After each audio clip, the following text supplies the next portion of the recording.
What I wanted to do is to go to page 7 of the handout.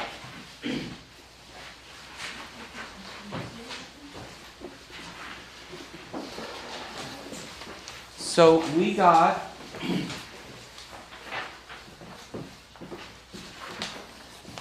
Hector, can you give this little one to just finish? We got all the way to here. So what is where I'm going to continue from is learning to apply the rotation and the in and out to music. So we're up to the point where we talked about turning in one piece, then how to begin to apply that to music is where we are now. So we have learned to do 5 fingers up and down in both hands. We've learned to do a scale. Everything is ready now, in a way. It's been minimized to start to apply it. And this is where, the reason why I want to talk about this is because everything could be done extremely well up until this point. And then things can go very south. Because applying to each person means something different to each person. So some people will not apply it in a way that it really supports playing in a new way. Some people, it will just be their old tapes of how they see music as music, something to play through. You also have to realize we come from a very long tradition. I don't know about your experience, but my experience, a lot of people that I've talked to in conservatories, music schools, have a similar experience. The expectation of what a good piano lesson means is coming in and playing your piece.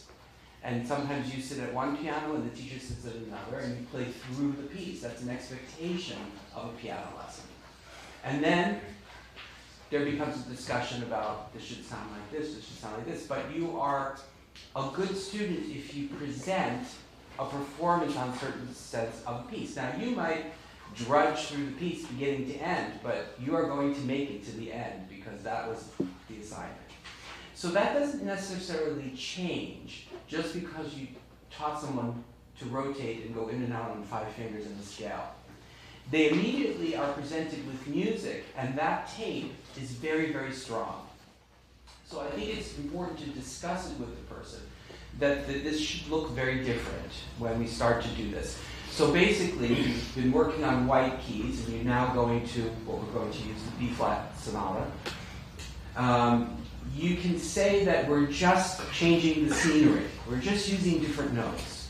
We're doing the same activity, but we're just using different notes.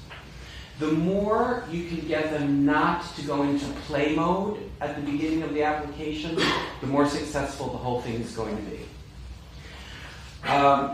So the important thing is also, we talked about assessing the student and figuring out where the student really is.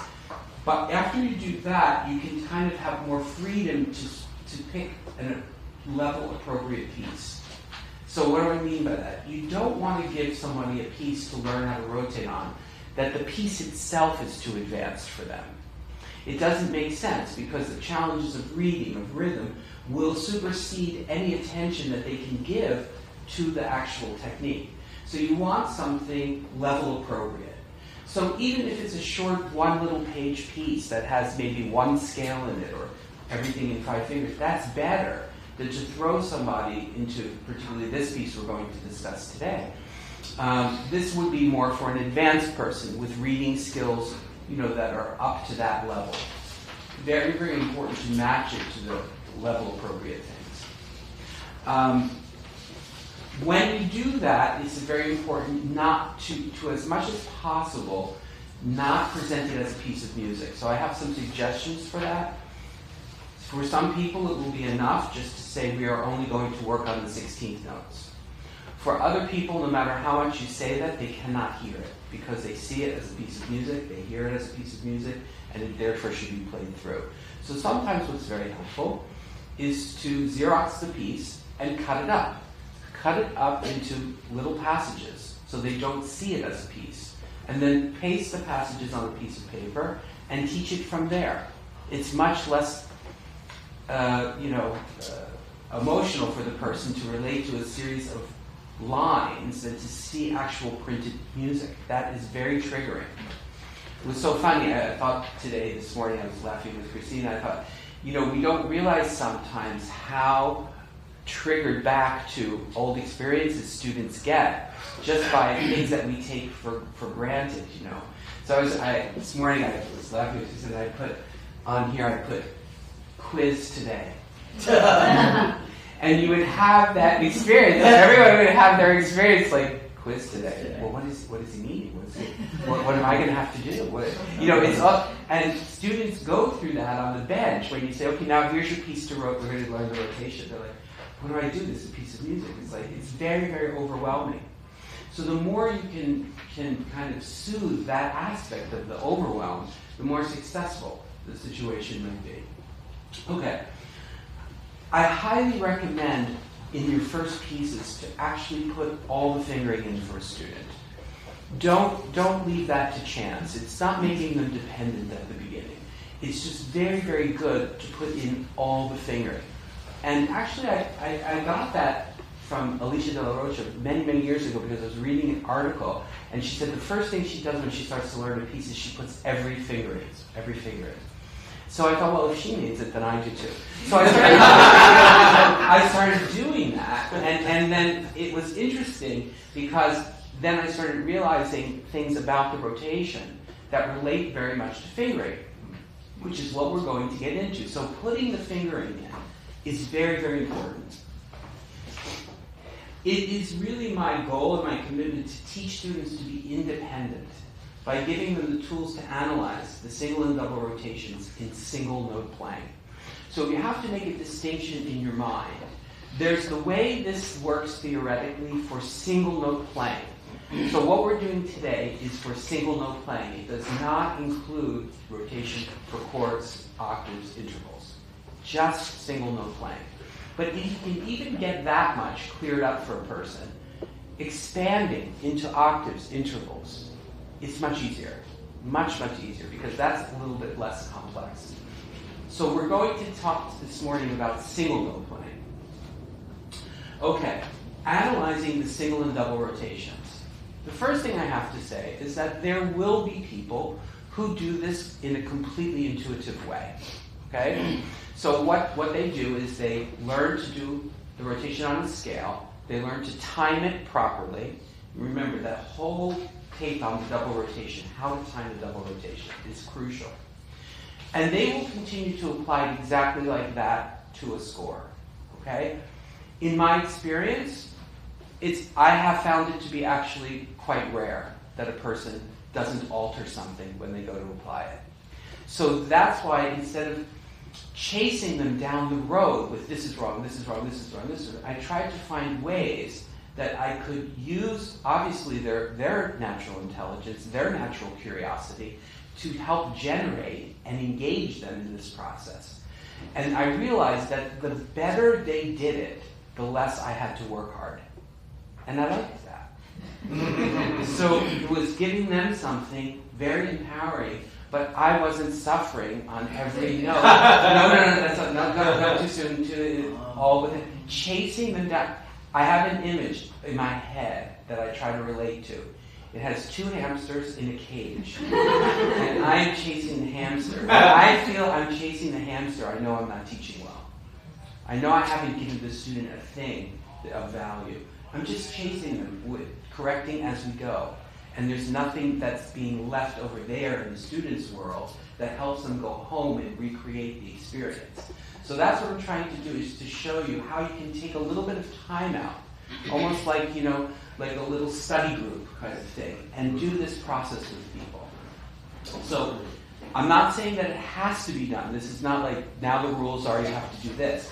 If you find it useful, experiment with it. If you find it useful, use it where you think it's appropriate. Okay, the purpose is to really make sure the timing of the single and the double are well done. One of the biggest failures that we have in the rotation kind of disappearing, so to speak, when people go to play, is because the single and double relationship gets corrupted. This is really why I'm doing this, because maintaining of the single and double relationship is what creates speed. I always remember when I said to Mrs. Talbot one day, I said, Mrs. Talbot, what makes us go fast? She said, it's the interaction of the single with the double. That creates a certain horizontal momentum system. And that's really what's happening. We have a horizontal momentum system. And just like running has a particular timing, the bouncing of a ball has a particular timing, so does the finger, hand, and arm as it moves horizontally across the instrument. Now, if you can do that successfully in a scale, that doesn't necessarily mean it remains in the application. Very little can be assumed that it's going to stay the same. So a lot of this is to clear this up and to engage the student and slow them down enough, actually slow them down enough that they can be present to whether they're continuing to do it. And I find that that's a very big factor in having it be successful. Okay. Some students will do this quite intuitively, but don't bank on it. That's all I say. In my experience of teaching advanced pianists, many find this challenging. Some will not want to take the step to think and just do it aspect, may go into overdrive here. Listen, people who have played very naturally for many years, particularly people who become injured, they never really thought about how they played. Okay? When they reconnect to notes that are music, that thing is very strong to play. And the idea that they have to think, I tell you, when I've been in the presence of somebody coming from that particular paradigm and having to think, sometimes there's a huge emotional breakdown. I mean, they really just cannot believe that now they have to think this much to play a scale. They just never had to. So there's a lot to be empathetic with in terms of the person's experience.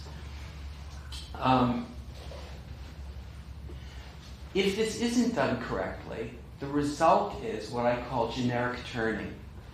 The motions are there, but they're not timed.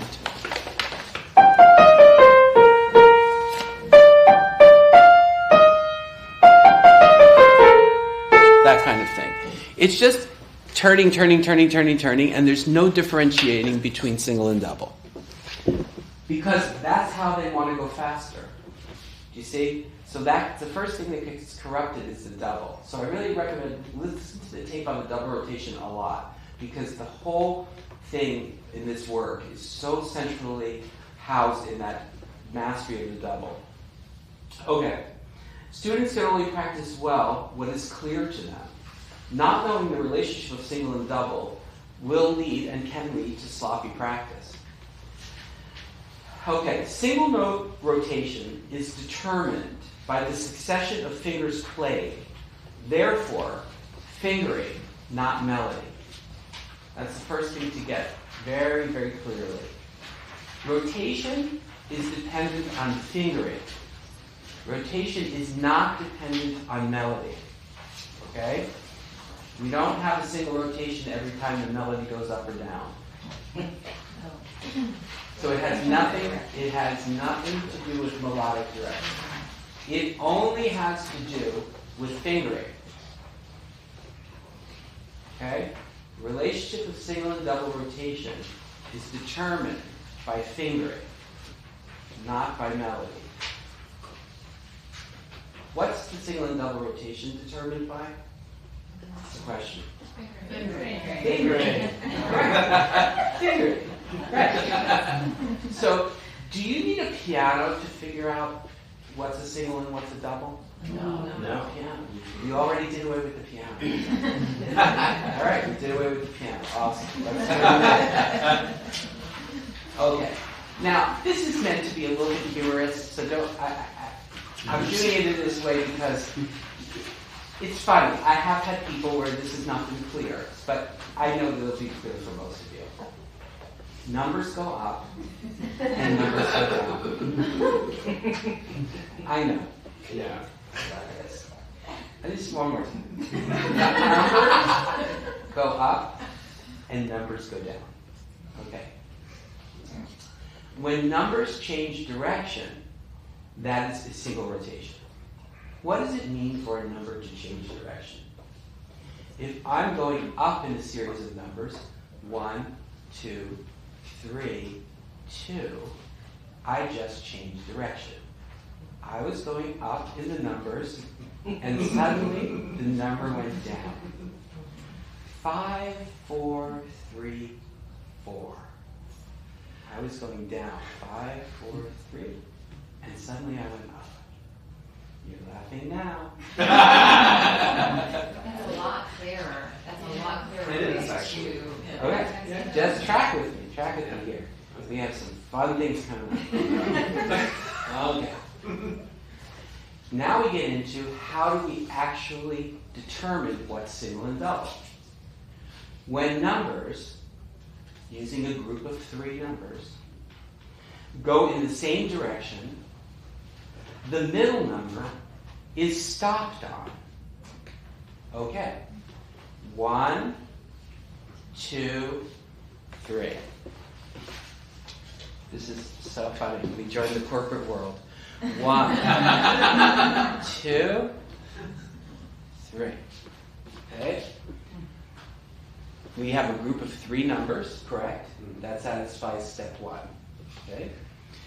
We have a group that's going in the same direction. We're all on the same page there. Okay. Which number are we stopping on? 2. 2. Excellent. All right. Now we have to make a little bit of a conceptual leap. 2 is the note we stop on, which therefore means that 2 to 3 is the double rotation. Is that clear? Yeah. So the double rotation is not the X. The X is the note we stop on, producing a double rotation to the next. All right. Very advanced here. Very advanced. All right. But that's practically calculus. Practically calculus. Okay. The thumb always plays towards itself. So we have no option there. Okay? So the right hand, it plays to the left. The left hand, it plays to the right. That's a non-negotiable. Okay, good. Now, I would bracket what we just did here. Keep it in your mind. Okay? And let's go to the rule of 3 versus 4. Okay. What is the rule of 3 versus 4? 3 versus 4 helps us do the preparatory motion in single rotation to the second note. Every passage that you begin with always begins with a preparatory motion, correct? But don't you find that people get very confused how to start? Mm-hmm. Yeah. And don't you just keep correcting it? Okay, I hated that. So I came up with this so that I can sit back and have them actually struggle with it. And people will struggle with this, I'm telling you. But it's in the struggle that they will learn it for themselves. Otherwise, what happens is one or two things. Otherwise, intuitively, they will sort it out at some point. It'll get in there.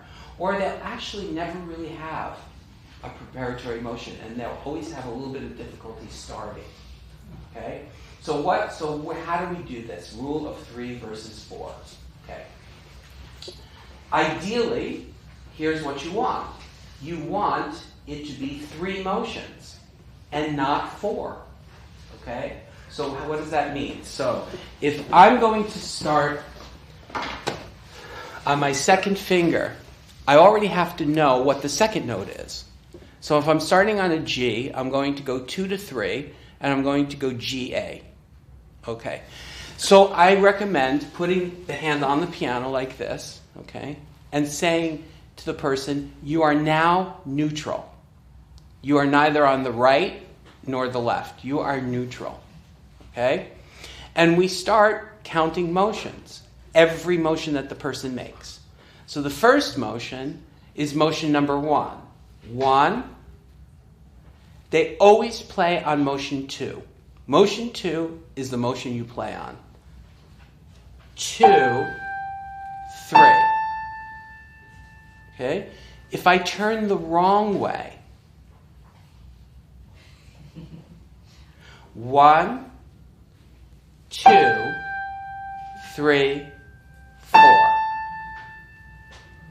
Without fail, it works every time. So after I do that, I no longer tell people which way to turn. I just make them figure it out. Sit there and figure it out. Sometimes it's agonizing. But that's the only way they're ever going to learn it. Because if it's not clear to them, they can't practice it. And they have to have a way to make it clear to them. So if I'm starting on 5 and I'm going C to B, neutral, 1, 2, 3. Wrong way. 1, 2, 3, 4. If they do it the wrong way, watch out for this too, because they're very smart. 1, 2, 3. They will be right no matter what. So but you get it, right? So it's like, and obviously, then what got lost there? What the rotation to the 4 was not correct. It was just on the piggyback of that. Okay. Let's move on. All right, so there are a series of numbers written here. Sorry, so that's just with a single. You're just talking with a single rotation. With that example, that was just 2 fingers. You're not talking about a double, like a group of 3, right? With this roll. I'm talking about how to start a passage. Just starting. Okay. Yeah, just starting a passage of single notes. Yes. Of single notes, not like a chord and then something else. I'm just talking about single notes. Yes? Especially beginning at the very beginning of the piece as opposed to during the piece after a rest. Well, wait. Well, yeah. Okay, that's a very good point. Let me clarify something. What I'm really trying to get here is like, what does it look like to start the application of the rotation? So we don't want playing through. So we need a way to start every passage. Now, this brings up a very good point. Whenever you're starting a passage, I would start it like the first note of the piece, as if that was the first note of the piece. It will never, ever be a problem once this gets developed. When they start to go in longer segments, the rotation automatically adjusts. That part is so intuitive. So a place where you might start one way, but if you're coming from the note before, it would go a different way, I would never worry about that. I would just start it as the first note of the piece, and don't worry, you're not ruining the way they play. As soon as they go from the note before, when they have that much experience in the 16th notes, it will instantly calibrate. So does that clear that up? Okay. So let's see. So we have 1, 2, 3.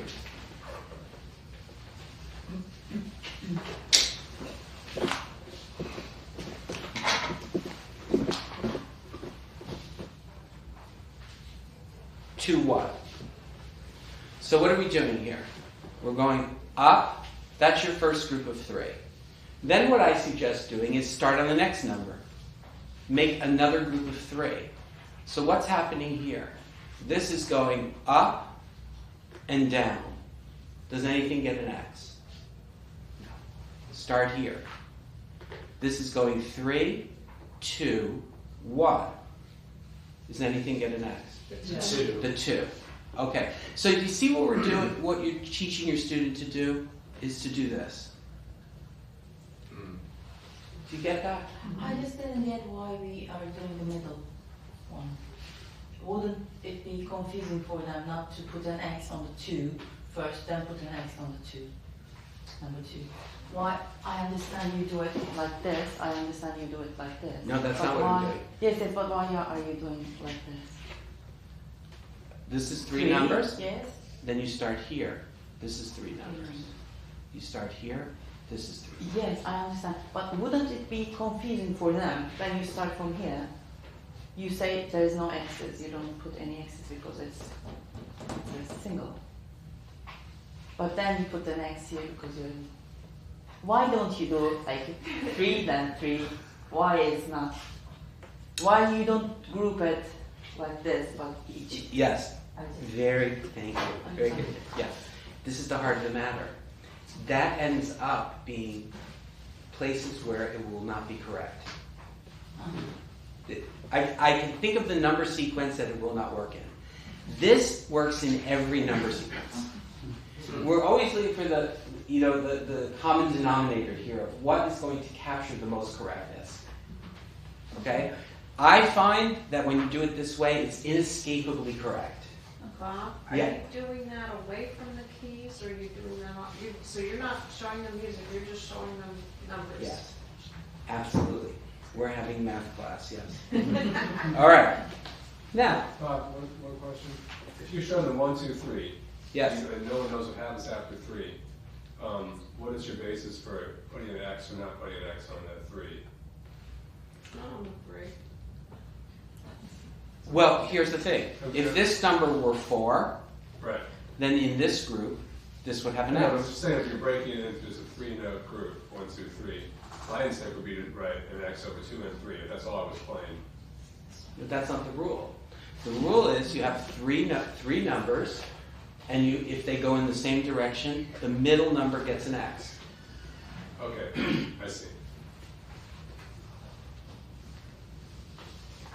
Okay, you are just not We all laughed related. at how easy it is. It's not so easy. The middle Yeah, numbers it's not so you easy. are checking. Okay. The middle numbers you are checking. Yes. Okay, not yet.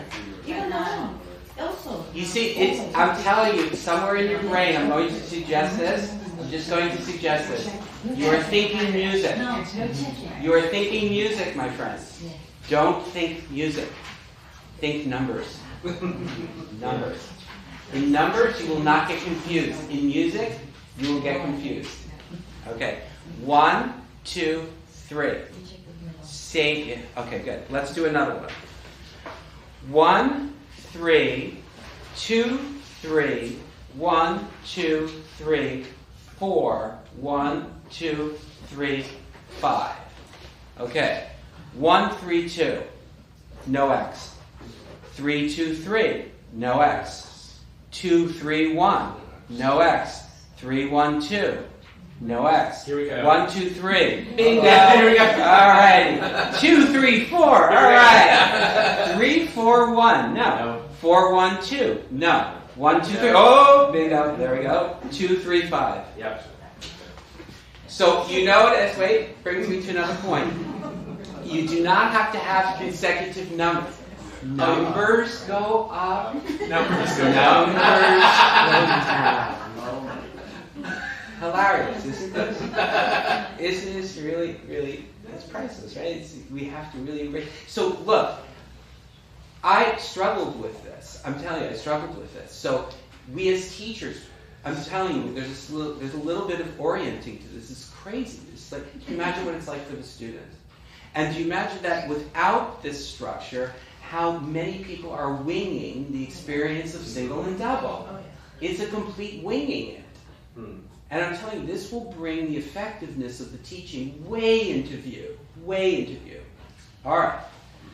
Let's do another one. Short one. 5, 4, 2, 1.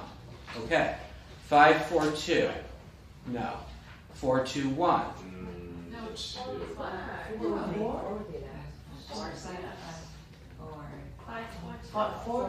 5, 4, 2, 1. Ah, very good. See, very good. Okay. All right. So you see how that works. But let's check it out in terms of our groups of 3. 5 goes down to 4, down to 2. 4 gets the X. 4 goes down to 2, goes down to 1. 2 gets the X. So if you follow that, it will always be right. Does that make sense? Yeah. Okay. Yes. Are you having the student do this on paper? Yes. Okay. Absolutely. Away from music. Away from music. I mean, away from music. I mean, why? I tried to do it in music. It didn't work out so well, you know?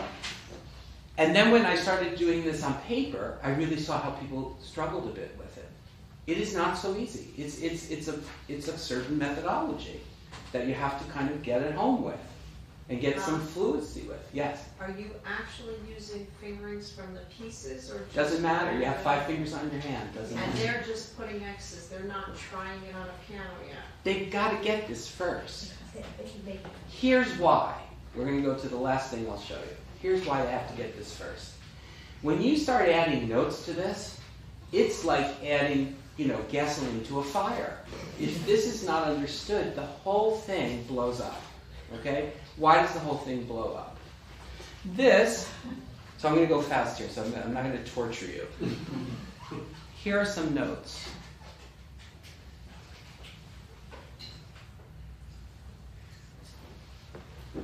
Will someone go to the piano brave enough and do The single and preparatory motion, single rotations, doubles, everything in the right place with those notes. But this is, okay, of course there's the group dynamic. Nobody wants to do something in front of a group and expose himself. But it is a little bit like, wow, this is all new, and I don't know exactly how this is going to turn out. But Kathleen's brave.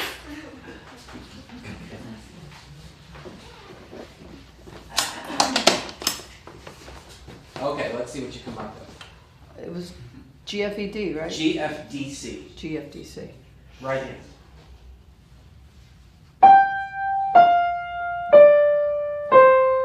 Beautiful. Okay, stay there. We now have GF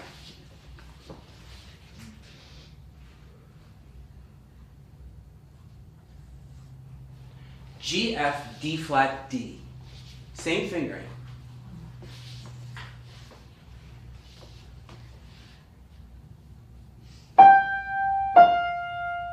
D flat. You did it very well. Do you see what happened here? How many times do people do that moment incorrectly? Has anybody had that experience? It's one of the hardest things to teach someone to do, right? To do the second finger and the thumb melodically plays higher, right? If it plays melodically lower, people get it. Plays melodically higher, it gets to be a huge confusion. Number, it goes by fingering. Do you see how the relationship of the single and double does not change just because you changed the notes? So that scenario gets worked out, and they have something that they can hang on to work it out. Does that make sense? So that's what I recommend, doing things like this. I gave you the first sheet of the Mozart. We won't have time to do it now, but that's what I would do. If I were presenting it to a student, we would sit, after we do these exercises, and then there's fingering there, and I would just tell them, okay, start putting X's. So if you went to the first 5 notes, you would put an X over the 4, over the 3, over the 2, and therefore they have a roadmap for practicing the rotation. They see the X, they stop. You see, what is not in question now is the movement itself. You've taught them the movement, right? From the scale, you've refined the movement, you've corrected all the problems that there are in the movement itself. The movement is good, but if that movement doesn't get applied rigorously to the score, it's only going to be so good. There's only going to be a general connection of the finger, hand, and arm. It's not going to be laser sharp. And then they see the X's, they have something to do at home to follow that. And they can go and they can do other passages they can do. So I feel like it reduces the amount of incorrectness going on their own. Does that make sense? Any questions? Yes? Mostly to focus on where the doubles occur, Where those X's are so going to be. that they're starting to find them and not lose them. Exactly. And it might be more exciting for the child to say, I know where the single and double is, than for you to keep telling me double is not time 12, it's not time 12, it's not time 12. You know, it's up to them. They can own it more, I think. Questions? Oh, I just had a comment. I want to say I've done the same on paper and then gone, and as soon as they see notes even, it can go out of their head. So I totally agree. So I've had to go back and forth sometimes with people because Absolutely. seeing a page of notes, and these are not, people from conservatories, they just, any student.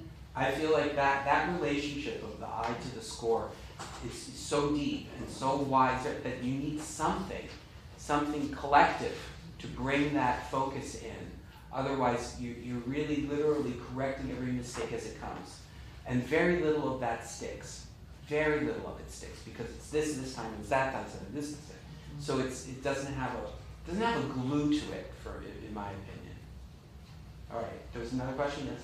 What's your experience when they see the same number twice in a row, in terms of how to apply the rule? Yeah, I didn't want to get into that. I mean, when you have 2 fingers in a row, it's a double rotation. So the first number would get an X over it. Yeah. There are slight things, but Believe me, start with this and see how far that goes. You just avoid that as long as. I don't throw it into the mix at the beginning. I let it come up in the music, and then I tell them, okay, this is a repeated finger. People get very confused because they can't distinguish between a repeated figure and a repeated note. Repeated note does not follow the repeated finger rule. Repeated finger is a double. And that can also coincide. You can have a repeated finger on a repeated note. See, that's crazy. A repeated finger on a repeated note, you can have a repeated finger on not a repeated note. A repeated note is I like that. Okay. And tell me this isn't hard. And ask me why people have such difficulty maintaining rotation in their playing when they go to a score. It's not a mystery, right? This is not a mystery. It's not so easy. Yes? Do you apply this to the crossing at first, or do you just do the double three? Crossing is nothing. Is it just the same? No, crossing, yeah. See, see? This is so interesting. Isn't it interesting? How we think, oh, the crossing must be different. No, To me, it's the numbers. same, because you just. it's all 1, numbers. 3, 2. 1, 3, 2. It's a single. Number went up, number went down. I do it without the crossing first, without the numbers, but. Whatever is effective, keep. This is just meant to fill in if people have difficulty understanding how this works. I feel like why this is a little bit of an extension. This is not to make the rotation correct. That work has to be done. That's the physicality. I'm saying that there have been many examples where people could do the scale very well, and then they play a piece and there's no relationship between the level at which they play the scale and the level at which they play the piece in terms of the technique holding.